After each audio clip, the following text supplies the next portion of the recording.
پھر ہمیں بتانا پڑتا ہے کہ بھائی رفع الیدین تو نماز کا حسن ہے، حضور نے حکم دیا ہے جی، حکم کتنے ہے؟ رفع یدین کرنے کے بارے میں جو حدیثیں ہیں نا، نبی نے حکم نہیں دیا، یاد رکھ لیں، اس کو کہتے ہیں قولی حدیث، قول کہنا، حکم یہ نہیں ہے، یہ فعلی حدیث ہے۔ اس کا مطلب کیا ہوتا ہے کہ صحابی کہتا ہے میں نے دیکھا ہے نبی پاک نے یوں کیا، میں نے سنا ہے نبی پاک نے یوں کیا، مجھے بتایا گیا کہ نبی نے یوں کیا۔ وہ یہ نہیں دکھا سکتا، یہ جیلم والا یہ نہیں دکھا سکتا کہ نبی پاک نے کہا ہو کہ رفع یدین کرو۔ میں بچے تیرے سینے پہ چڑھ کے کہہ رہا ہوں، میں تجھے دکھاؤں گا۔ صحابہ کرام نے یہ بھی کہا ہے، ہم نے دیکھا کہ نبی پاک نے رفع یدین نہیں کیا، یہ حدیث بھی ہے، اور میں تمہیں یہ بھی بتاؤں گا نبی پاک نے حکم دیا ہے کہ رفع یدین چھوڑ دو۔ میں کیا بھی تمہیں دکھاؤں۔ اور ایک وہ دیوبندیوں کا مولوی ہے، وہ اس کا نام رکھا ہے دلیل کا بے تاج بادشاہ، اس کے تاج کے ساتھ جو میں نے کر دیا ہوا ہے نا، وہ کہتا ہے جی میں اتنے لاکھ انعام دوں گا کوئی رفع الیدین کا حکم دکھا دے۔ کچھ لوگ کہتے ہیں کہ اناف کے مسلک میں رفع یدین نہ کر کے رسول اللہ کی نافرمانی کرتے ہیں، اس مسئلے پہ رہنمائی فرمائیں، یعنی حضور پاک کی نافرمانی یا رفع یدین نہ کرنا۔ اگر حضور کا فرمان دکھا دو کہ حضور نے فرمایا رفع یدین کرو، میں 1 لاکھ روپیہ نقد انعام دوں گا تمہیں، 1 لاکھ روپیہ نقد انعام دوں گا تمہیں، میں 1 لاکھ روپیہ نقد انعام دوں گا تمہیں، فرمان تم دکھا دو۔ ارفعوا ایدیکم، حضور نے ہمیں حکم دے کر فرمایا رفع یدین کرو، تو کبھی فرمان نہیں دکھا سکتا کرنے کا، میں فرمان دکھا سکتا ہوں چھوڑنے کا، میں فرمان دکھا سکتا ہوں چھوڑنے کا۔ صحیح مسلم جلد نمبر 1 صفحہ نمبر 181 کتاب الصلاۃ، حضرت جابر ابن سمرہ فرماتے ہیں خرج رسول اللہ صلی اللہ علیہ وسلم كنا صلینا، حضور پاک تشریف لائے، ہم نماز پڑھ رہے تھے، حضور پاک نے فرمایا مالی اراکم رافعی ایدیکم کانها اذناب خیل شمس اسکنوا فی الصلاۃ، یہ تم شریر گھوڑوں کی طرح دم ہلا رہے ہو، نماز میں رفع یدین نہ کرنا، سکون سے نماز پڑھنا۔ یہ پیغمبر کی صحیح حدیث ہے، صحیح مسلم ہے جلد اول صفحہ 181 ہے، کتاب الصلاۃ ہے۔ کہتے ہیں اس حدیث پاک کی اگلی حدیث ہے کہ وہ سلام مراد ہے، تو میں نے کہا اگلی حدیث کا مسئلہ اور ہے، یہ حدیث میں سلام کا لفظ۔ سرکار ہم انعام نہیں لیتے، آپ سے آپ کی آخرت کا سوال کرتے ہیں کہ توبہ کریں اپنے اس جھوٹ کے اوپر۔ ہم دکھاتے ہیں رفع الیدین کا حکم بخاری مسلم سے، لیکن پہلے آپ بات کو سمجھیں، یہ ایک مقدمہ ہے، صحیح بخاری اور مسلم کی متفق علیہ حدیث ہے۔ نبی علیہ السلام نے فرمایا اللہ نے مجھے جوامع کلمات کے ساتھ بھیجا ہے، میں بات مختصر کرتا ہوں اور مفہوم گہرا۔ بخاری مسلم دونوں میں حدیث ہے انما الاعمال بالنیات، اعمال کا دار و مدار تو صرف نیتوں کے اوپر ہے۔ اب یہ ایک جملہ ہے، اس کے اوپر پوری کتاب لکھی جا سکتی ہے، یہ ہے جوامع کلمات، اس کو آپ ذہن میں رکھیں۔ اب آ جائیں بخاری مسلم دونوں میں حدیث ہے، مالک بن حویرث کہتے ہیں رضی اللہ تعالیٰ عنہ علیہ السلام، ہم چند نوجوان تھے، 20 دن کے لیے حضور کے پاس گئے، مہمان بن گئے، حضور کی وفات سے 1-1.5 سال پہلے غزوہ تبوک کے موقع پر مسجد نبوی میں ٹھہرے 20 دن تک، آپ کے صبح شام آبزرو کیے۔ جب حضور نے دیکھا نا کہ اب ہمیں گھر کی یاد ستا رہی ہے، تو اچھے ٹیچر کی یہی نشانی ہے کہ اس سے پہلے کہ کوئی اکتا جائے خود ہی اسے بھیج دیا جائے۔ آج تو آپ کہتے ہیں نا حضور میں آپ کے زمانے میں ہوتا تو ہر وقت آپ کو وضو کرواتا رہتا، ایسا نہیں ہوتا، دنیا میں ایسے نہیں معاملات چلتے۔ تو وہ کہتے ہیں ہمیں اپنے ماں باپ یاد آنا شروع ہو گئے، تو حضور نے جب یہ دیکھا نا کہ اب یہ ان کا انٹرسٹ لوز ہو رہا ہے، تو آپ نے کہا کہ سب کو اکٹھا کر کے کہا کہ اب اپنے گاؤں ایریا میں واپس چلے جاؤ۔ جب جانا تو جب نماز کا ٹائم ہو تو تم نے مجھے 5 وقت نماز پڑھتے ہوئے دیکھا ہے، ان اوقات میں تم نے نماز پڑھنی ہے۔ ایک بندہ اذان دے گا جو زیادہ قرآن جانتا ہے اور عمر میں بھی بڑا ہو، وہ تمہاری امامت کروائے، اور صلو کما رأیتمونی اصلی، اور نماز تم نے ویسے پڑھنی ہے جس طرح مجھے تم نے نماز پڑھتے ہوئے دیکھا ہے۔ کلیئر ہو گیا؟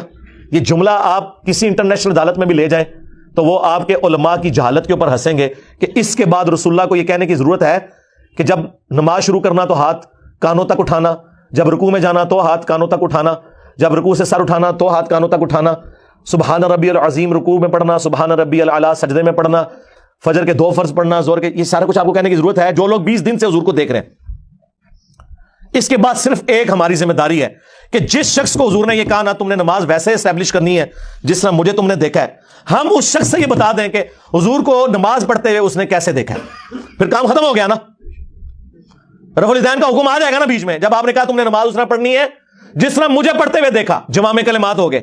تو سرکار مالک بن حویرث سے پوچھ لیں، بخاری مسلم دونوں میں موجود ہے کہ مالک بن حویرث رضی اللہ تعالیٰ عنہ کہتے ہیں کہ جب نبی علیہ السلام نماز شروع کرتے تو دونوں ہاتھ کانوں تک اٹھاتے، بخاری میں صرف ہے کہ اٹھاتے، مسلم میں ہے کانوں تک، اور بخاری میں عبداللہ بن عمر کی جو حدیث ہے اس میں ہے کندھوں تک، ہتھیلیاں کندھوں کی سیدھ میں، انگلیاں کانوں کی سیدھ میں، یا یوں بھی اٹھا سکتے ہیں، کانوں تک اٹھاتے، اور رکوع میں جاتے وقت کانوں تک اٹھاتے، اور رکوع سے سر اٹھاتے تو کانوں تک اٹھاتے۔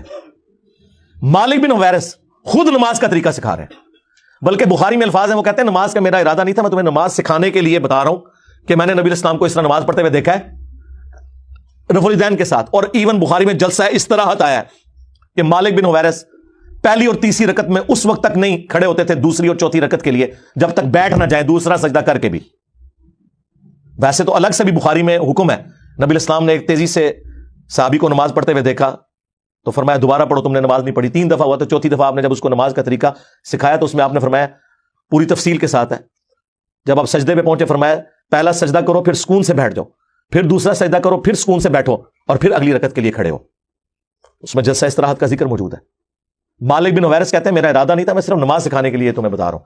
اور مالک بن حویرث وہ ہیں جو حضور کی وفات سے 1-1.5 سال پہلے مسلمان ہوئے ہیں. اور آپ کو جو بندی بریلوی حنفی کہانی کرا رہے ہیں جی مکے میں رفع الیدین ہوتا تھا, مدینے میں منع ہو گیا.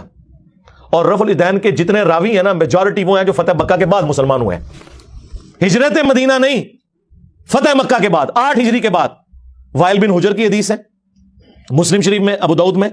بلکہ وائل بن حجر تو پھر 1 سال بعد ابو داؤد میں سنن نسائی میں آیا کہ دوبارہ آئے. وہ کہتے ہیں میں نے سردیوں میں دیکھا کہ صحابہ کرام چادروں کے اندر سے رفع الیدین کر رہے ہوتے تھے. اس سے یہ بھی مسئلہ پتہ چل گیا کہ چادر کے لیے ہاتھ باہر نکالنے کی ضرورت نہیں, اندر سے بھی رفع الیدین ہو سکتا ہے. 8 ہجری میں بندہ مسلمان ہو رہا ہے, 9 ہجری میں وہ دوبارہ سردیوں کے موسم میں حضور کی نماز دیکھنے کے لیے آیا مدینہ شریف اور رفع الیدین سے پڑھتے ہوئے دیکھ رہا ہے. تو مسوق کس ٹائم ہوا؟ کوئی نہیں ہوا سرکار. سنی اور شیعہ دونوں قائل ہیں رکوع میں جاتے وقت, رکوع سے اٹھتے وقت اور تیسری رکعت سے اٹھتے وقت رفع الیدین کرنے کے اوپر. یہ دلیل کے بے تاج بادشاہ جو ہے نا ان کے تاج کی حقیقت یہ ہے جو میں آپ کو بتا رہا ہوں. یہ لوگوں کا علمی لیول ہے. جی رفع الیدین کا حکم دکھائیں, جی دکھا دیا. اب آپ کے پاس قیامت تک ٹائم ہے کہ آپ نے بتانا ہے کہ مالک بن حویرث نے یہ جو نعوذ باللہ غلط نماز سکھائی کب انہوں نے توبہ کی یہ غلط نماز سکھانے سے, یہ ذرا آپ نے بتانا ہے. ابو حمید سعدی کی حدیث بخاری میں بھی ہے اور تفصیل کے ساتھ جامعہ ترمذی اور سنن نبی داؤد میں. 10 صحابہ کی موجودگی میں انہوں نے نماز کا طریقہ جب سکھایا تو باقی 10 لوگوں نے کہا کہ آپ تو بالکل اینڈ پہ مسلمان ہوئے ہیں. انہوں نے کہا کہ اس میں کوئی لڑائی جھگڑے والی بات نہیں, میں تمہارے سامنے نماز پڑھتا ہوں, اگر میں غلطی کروں مجھے بتا دینا. تو انہوں نے 10 صحابہ کی موجودگی میں نماز پڑھی. اس سے یہ بھی ثابت ہو گیا کہ وہ شخص نماز کا طریقہ بیان کر رہا تھا جو اینڈ پہ مسلمان ہوا, اور باقی صحابہ کہہ رہے ہیں تو بالکل آخر میں آیا. اور پھر جب وہ نماز کا طریقہ بتا چکے تو 10 نے بیک زبان کہا کہ آپ نے بالکل صحیح نماز پڑھی, رسول اللہ اسی طرح نماز پڑھا کرتے تھے. مراد یہ کہ حضور کی وفات کے بعد ذکر ہو رہا ہے, اور یہ ایٹ لیسٹ 30 سال بعد کا واقعہ حضور کی وفات کے, فوراً بعد بھی کوئی فرق نہیں پڑتا. 10 کے 10 کو غلطی, جس میں ابو قتادہ بھی شامل ہے سینئر اصحاب میں سے. اس میں انہوں نے رفع الیدین کا ذکر کیا ہے, جلسہ استراحت کا ذکر کیا ہے, تورک بیٹھنے کا ذکر کیا ہے چوتھی رکعت میں, بائیں سرین پہ بیٹھ کے دایاں یعنی پاؤں کھڑا کر کے اس کے نیچے سے بائیں پاؤں کو گزارنا. اور ابو داؤد میں تو الفاظ ہیں کہ جب نبی علیہ السلام نماز کا ارادہ کرتے تو نبی علیہ السلام قبلہ رخ کھڑے ہوتے اور اپنے ہاتھوں کو کندھوں تک بلند کرتے, یہاں تک کہ ہر ہڈی اپنی جگہ پر جب واپس آ جاتی پھر آپ قرات شروع کرتے. اس سے میں نے ثابت کیا کہ انہوں نے ہاتھ چھوڑ کے نماز پڑھی ہے, کیونکہ جب بھی کوئی نماز شروع کرنے کا ارادہ کرتا ہے تو ہاتھ باندھ کے نہیں نماز پڑھتا, یوں کھڑا ہوا ہے اور وہ نماز یوں شروع کرتا ہے اور ہر ہڈی اپنی جگہ پر واپس آ جاتی. یہاں موقع تھا وہ کہتے ہیں کہ ہر ہڈی دایاں ہاتھ بائیں پر آ جاتا, نہیں, انہوں نے کہا اپنی واپس اپنی جگہ پہ آ جاتی. اس سے نبی الاسلام سے بھی ہاتھ چھوڑ کے نماز پڑھنا ثابت ہے. ویسے عبداللہ ابن زبیر کی الگ سے حدیث ہے المصنف ابن ابی شیبہ میں, باقاعدہ باب باندھا ہے امام ابن ابی شیبہ, امام بخاری مسلم کے استاد نے, کہ ان صحابہ اور تابعین کا بیان جو ہاتھ باندھ کے نماز پڑھتے تھے جو ہاتھ چھوڑ کے. ہمارے نزدیک دونوں طریقے درست ہیں, ہاتھ باندھنا بھی ہاتھ چھوڑنا بھی. تو وہاں پہ پھر 11 صحابہ کی گواہی ہوگی, 10 وہ اور 11واں جو سکھا رہا تھا. تسی 11ویں سرکار نو مندے ہو, اسی 11 سرکاراں نو مننے ہیں, اور ساڈی سرکاراں ہو جو صحابہ نے. جی رفع الیدین کا حکم دکھا دیا, جی دکھا دیا, اور آپ رفع الیدین کا مذاق جو اڑاتے ہیں اللہ سے ڈر جائیں. گھوڑوں کے دموں کے ساتھ اسے تشبیہ دیتے ہیں. کیا رسول اللہ پوری زندگی اس طریقے سے نماز پڑھتے رہے جس کو آپ نے بعد میں کہنا تھا یہ گھوڑوں کی دمیں؟ آپ خود سوچیں اگلن, کیونکہ میں نے تو ثابت کر دیا کہ حضور اپنی وفات سے 1 سال پہلے تک کر رہے ہیں. ویسے تو میں نے مسئلہ 70B میں ثابت کیا ہے کہ وفات تک, وہ کہتے ہیں وفات تک کا لفظ جی موجود ہے. جب حضور کی وفات کے بعد صحابہ کرام نماز کا طریقہ سکھا رہے ہیں تو وفات تک ہی ہوا نا, لاجیکل ہے. یہ تو نہیں کہ منسوخ شدہ طریقہ انہوں نے سکھانا تھا. باقی تفصیل وہ دیکھ لیں, 2.25 گھنٹے کا لیکچر ہے. ان کے 8 دھوکوں کے جو میں نے جواب دیے ہیں, جی بغلوں میں بت رکھ کے آتے تھے, ٹھیک ہے جی, گھوڑوں کی دموں والی روایت مسلم شریف سے آؤٹ آف کانٹیکسٹ جابر بن سمرہ والی شریر گھوڑوں کی دمیں, وہ 4 روایتیں کٹھی ہیں, اس میں باقاعدہ موجود ہے کہ وہ سلام پھیرتے وقت زانوں سے ہاتھوں کو اٹھاتے تھے. وہ کہتے ہیں نہیں, ایک روایت میں اس کے بغیر ذکر ہے. کچھ لوگ کہتے ہیں کہ اناف کے مسلک میں رفع دین نہ کر کے رسول اللہ کی نافرمانی کرتے ہیں, اس مسئلے پہ رہنمائی فرمائیں. یعنی حضور پاک کی نافرمانی یا رفع دین نہ کرنا. اگر حضور کا فرمان دکھا دو کہ حضور نے فرمایا اور رفع دین کرو, میں 1,00,000 روپیہ نقد انعام دوں گا تمہیں. فرمان تم دکھا دو, ارفعوا ایدیکم, حضور نے ہمیں حکم دے کر فرمایا رفع دین کرو. تو کبھی فرمان نہیں دکھا سکتا کرنے کا, میں فرمان دکھا سکتا ہوں چھوڑنے کا. صحیح مسلم جلد نمبر 1 صفحہ نمبر 181 کتاب الصلاح, حضرت جابر ابن سمرہ فرماتے ہیں خرج رسول اللہ صلی اللہ علیہ وسلم کنا صلینا, حضور پاک تشریف لائے, ہم نماز پڑھ رہے تھے.